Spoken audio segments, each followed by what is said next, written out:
બીજી તરફ પીએમ મોદીએ બેન્જામિન નેતન્યાહુ સાથે વર્તમાન પ્રાદેશિક પરિસ્થિતિ પર ચર્ચા કરવા ટેલિફોન પર વાત કરી। ભારતે તાજેતરમાં વિકાસ અંગે પોતાની ચિંતા વ્યક્ત કરી અને નાગરિકોની સુરક્ષાને પ્રાથમિકતા આપવા પણ ભાર મૂક્યો। યુદ્ધનો વહેલામાં વહેલી તકે અંત લાવવા પર ભાર મૂક્યો। મિડલ ઈસ્ટમાં યુદ્ધની સ્થિતિ વચ્ચે પીએમ મોદીએ સોશિયલ મીડિયા પ્લેટફોર્મ એક્સ પર પોસ્ટ કરી છે। પોસ્ટમાં ઈરાને યુએઈ પર કરાયેલા હુમલાની નિંદા કરી છે। હુમલાઓમાં થયેલી જાનહાનિ પર શોક વ્યક્ત કર્યો છે। તેમણે પોસ્ટમાં લખ્યું છે કે યુએઈના રાષ્ટ્રપતિ મારા ભાઈ શેખ મોહમ્મદ બિન ઝાયદ અલ નહયાન સાથે વાત કરી યુએઈમાં રહેતા ભારતીયોની સંભાળ રાખવા બદલ તેમનો આભાર માન્યો। આ મુશ્કેલ સમયમાં ભારત યુએઈ સાથે એકતામાં ઊભું છે। અમે તણાવ ઓછો કરવા પ્રાદેશિક શાંતિ સુરક્ષા અને સ્થિરતાને સમર્થન આપીએ છીએ।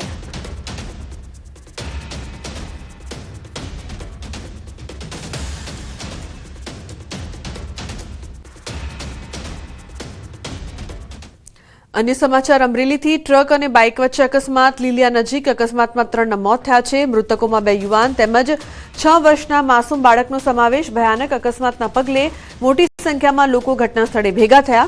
गंभीर रीते घायल व्यक्ति ने सारवार अर्थे होस्पिटल खसेडायो छे। होळीना तहेवार पहला ज आ गंभीर अकस्मातथी विस्तारमां अरेराटी छवाई छे, तो पोलीस द्वारा अकस्मातना कारणोनी तपास हाथ धरवामां आवी छे।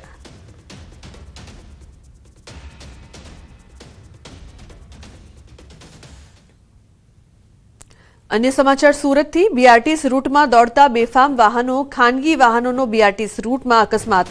बीआरटीएस रूट में घुसेला टेम्पोए अकस्मात सर्ज्यो छे। टेम्पो बीआरटीएस बस साथे धड़ाकाभेर અથડાયો હતો।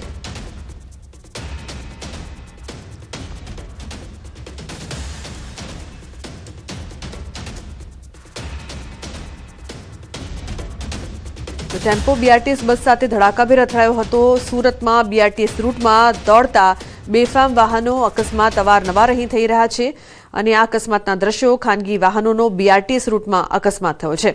ઉલ્લેખનીય છે કે અવારનવાર અકસ્માતની આ ઘટનાઓ બીઆરટીએસ રૂટમાં ઘુસેલા ટેમ્પોએ અકસ્માત સર્જ્યો હતો, જે બાદ ચકચાર મચી હતી। લોકોના ટોળા એકઠા થઈ ગયા હતા।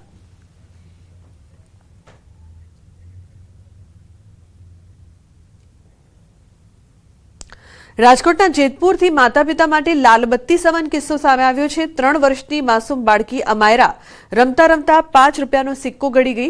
બાળકીની તબિયત બગડતા પરિવારજનોના જીવ તાળવે ચોંટ્યા। તાત્કાલિક તેઓ બાળકીને લઈ જેતપુર સરકારી હોસ્પિટલ પહોંચ્યા હતા।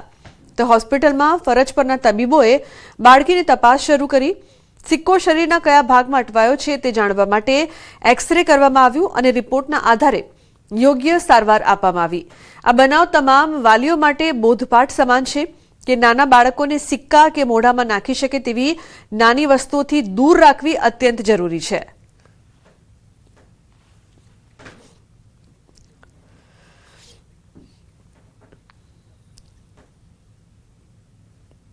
સુરત અને તાપી જિલ્લાના પશુપાલકો માટે ખુશ ખબર, દૂધના ભાવમાં વધારો જાહેર કરવામાં આવ્યો છે। ગાયના દૂધના ભાવમાં કિલો ફેટે 20 રૂપિયાનો વધારો કરવામાં આવ્યો છે। એટલે કે ગાયનો દૂધનો ભાવ પહેલા 830 રૂપિયા હતો, જે હવે વધીને 850 રૂપિયા થયો છે। સાથે જ ભેંસના દૂધના ભાવમાં કિલો પેટે 10 રૂપિયાનો વધારો કરવામાં આવ્યો છે, જેના કારણે ભેંસના દૂધનો ભાવ 870 રૂપિયાથી વધીને 880 રૂપિયા થયો છે। આ ભાવ વધારાથી સુરત અને તાપી જિલ્લાના અંદાજે 2.5 લાખ પશુપાલકોને વાર્ષિક લગભગ 50 કરોડ રૂપિયાનો સીધો ફાયદો થવાનો છે।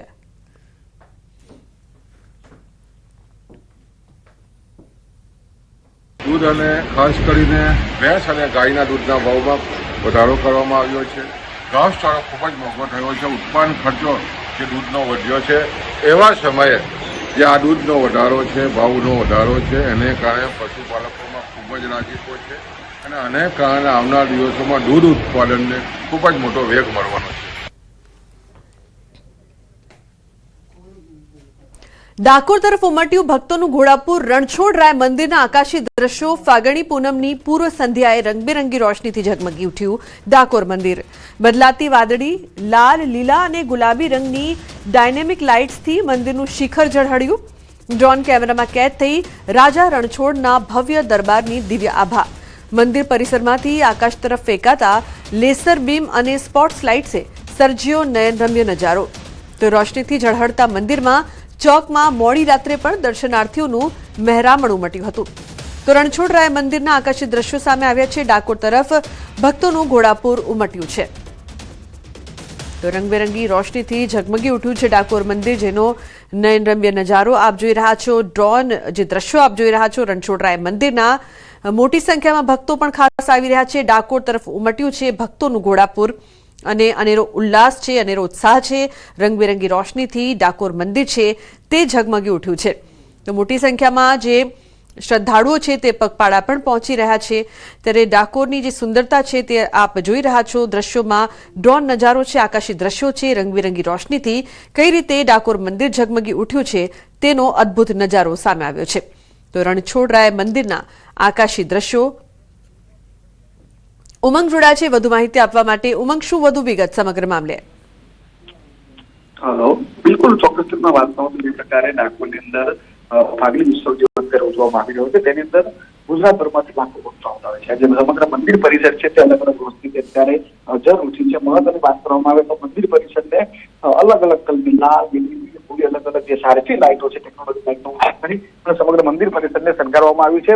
બીજી બાજુ સમગ્ર ગુજરાતભરમાંથી લાખો હરિભક્તો ડાકોર પગપાળા આવતા હોય છે. અત્યાર સુધીમાં 2 લાખથી વધુ શ્રદ્ધાળુઓએ ડાકોરના ઠાકોરના દર્શન કર્યા છે. આજે પણ સમગ્ર દિવસ દરમિયાન મંદિર ખુલ્લું રહેશે. આવતીકાલે સૌથી મહત્વની વાત કરું તો આવતીકાલે ચંદ્રગ્રહણ હોય અને પૂનમ પણ હોય, પરંતુ આજે રાત્રે 2 વાગે મંદિર ખુલ્લી જશે અને 2:45 કલાકે અત્યારના ઇતિહાસમાં સૌથી પહેલી વાર ડાકોરની અંદર મોડી રાત્રે 2:45 કલાકે મંગળા આરતી થશે અને બીજા દિવસે બપોરે 2 વાગે દર્શનાર્થીઓ બંધ થનાર છે. જી લુબના. જી બિલકુલ ઉમંગ, આભાર સમગ્ર માહિતી બદલ. મહેમદાબાદના સિદ્ધિવિનાયક મંદિર ખાતે હોળીના પાવન પર્વે ભવ્ય આયોજન કરાયું છે. દર વર્ષની પરંપરા મુજબ આ વર્ષે પણ મંદિરમાં 21 ફૂટ ઊંચી વૈદિક હોળી તૈયાર કરવામાં આવી છે. મંદિરના આચાર્ય સૂર્યપ્રકાશ મિશ્રાના જણાવ્યા અનુસાર છેલ્લા 11 વર્ષથી અહીં હોલિકા દહન સાથે ધાર્મિક અને સાંસ્કૃતિક કાર્યક્રમો યોજાઈ રહ્યા છે. આ હોળીની ખાસિયત એ છે કે તે સંપૂર્ણપણે ઇકો ફ્રેન્ડલી છે. તેમાં કોઈ હાનિકારક કેમિકલનો ઉપયોગ કરવામાં આવ્યો નથી, પરંતુ ઔષધીય લાકડા, કપૂર, ઘી અને પ્રાકૃતિક વનસ્પતિઓનો ઉપયોગ કરવામાં આવ્યો છે, જે પર્યાવરણ અને સ્વાસ્થ્ય માટે લાભદાયક માનવામાં આવે છે. સોમવારે સાંજે 7:30 કલાકે આ ભવ્ય હોળીનું પ્રાગટ્ય કરવામાં આવશે.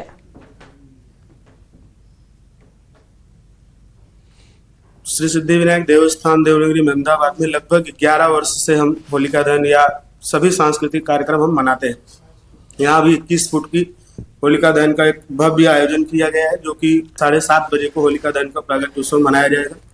यह सांस्कृतिक एक कार्यक्रम है एवं इसे करने से पर्यावरण का संरक्षण भी माना जाता है कि पर्यावरण के लिए अत्यंत लाभदायी है.